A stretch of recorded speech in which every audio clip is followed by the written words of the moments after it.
आज कालीमेला ब्लॉक 7 जन शिक्षक आम 31 मई रिटायर्ड करेंगे से 7 जन तो आम 6 जन को आज फाइनल पेंशन आज आम पीपीओ जोटा कंट्रोल अकाउंट इश्यू कर हैंडओवर कलु।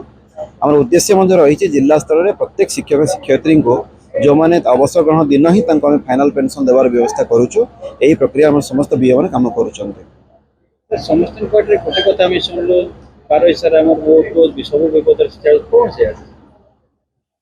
निश्चित रूप से डेडिकेटेडली डिपार्टमेंट काम करुँच शिक्षक मान जहाँ प्राप्य रही से अग्राधिकार भित्तिर नहीं समाधान करुँच जिला स्तर में देखुचु प्रत्येक विभाग देखुचु से प्रत्येक ग्रीवांसेस को टीचर प्राप्य को यथासमय देवाई से चेष्टा रही। जन शिक्षक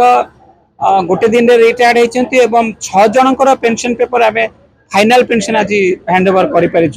प्रकृत में आमर जहाँ अवदान अच्छी तो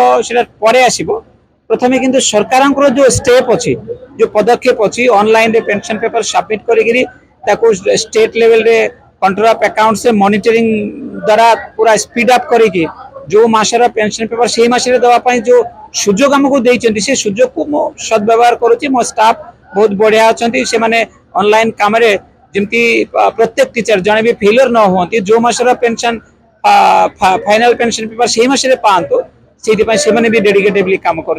आज जो प्रोग्राम अच्छी से तार ही परिणाम तार ही फल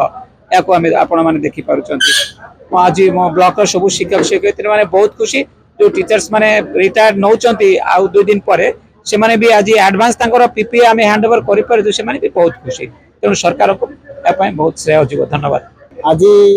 आमर कालीमेला ब्लॉक रे 7 जन शिक्षक आसंता 31 तारिख में अवसर नापी जाऊँगी तेणु जहाँ कौन डिपार्टमेंट संभव हुई ना आज दिन में रमेश चंद्र बारोई उपस्थिति तथा आम जिला शिक्षाधिकारी चित्तरंजन पाणिग्राही आग्रह एवं उद्दीपना जो